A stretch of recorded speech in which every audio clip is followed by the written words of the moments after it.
খুশি তাই বলে নেই? খলিলুর রহমানকে আপনার স্বরাষ্ট্রমন্ত্রী বিদেশি নাগরিক বলে প্রকাশ্যে বক্তৃতা দিছে না? আপনার সরকারে একজন বিদেশি নাগরিককে আপনি জাতীয় নিরাপত্তা উপদেষ্টা করেছেন। আপনার কি সেই আক্কেল জ্ঞান নাই? একজন বিদেশি নাগরিকের কাছে এই দেশের সেনাবাহিনী নিরাপত্তা সংক্রান্ত রিপোর্ট প্রদান করবে কিভাবে ভাবলেন? সেই জাতীয় নিরাপত্তা উপদেষ্টাকে আপনি বিদায় করুন।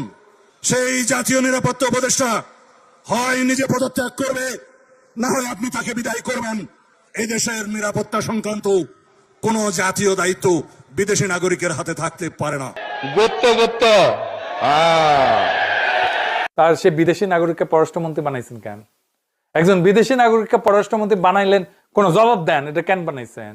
আর সালাউদ্দিন সাহেব যদি মিথ্যা অভিযোগ করে থাকে তাহলে উনি ক্ষমা চাইছেন? চান নাই। আর আমাদেরও বিরোধী দল এতই তালেবর এই প্রশ্নটা করতে পারে না সংসদে। আর এই যে দেখেন বাটপার সাত্তার যে বলছিল 8 উপদেষ্টার সীমাহীন দুর্নীতির রেকর্ড নাকি তার কাছে আছে।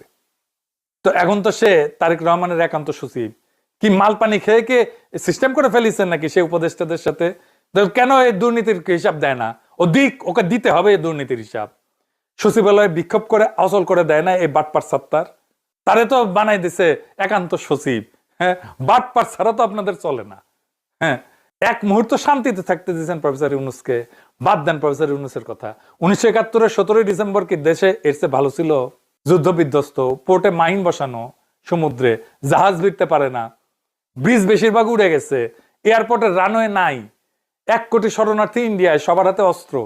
তার চাইতে খারাপ অবস্থা তারেক রহমান ক্ষমতা নিছে। বালসাল কইলেই হইল না। একটা জিনিস দেখায়, মানুষের আয় বৃদ্ধি আর ইনফ্লেশনের মধ্যে গ্যাপ। মানে মানুষের আয় বরকত আছে কিনা এটা বোঝার জন্য ইনফ্লেশন আর মানুষের আয় এটা যত কাছাকাছি থাকবে তাহলে বোঝা যাবে যে আয়ে বরকত আছে, কম দামে জিনিস কিনতে পারতেছে। এটা ইকোনমিক্সের ভাষায় বলে রিয়েল ওয়েজ থিওরি।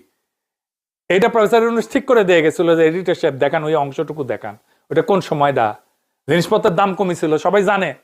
প্রফেসর ইউনূসকে কি অবস্থায় দিয়ে গেছিল হাসিনা সেটা দেখেন, আর সেখান থেকে কোন অবস্থায় নিয়ে আসছিল প্রফেসর ইউনূস সেটা দেখেন। সবকিছু বাদ দেন, প্রফেসর ইউনূস বুঝলাম খুবই খারাপ, এই কাজটা তো করছে। আপনারা কি করছেন এখন দেখেন। আবার দেখেন কইতেছে বিরোধী দল নাকি ভালোই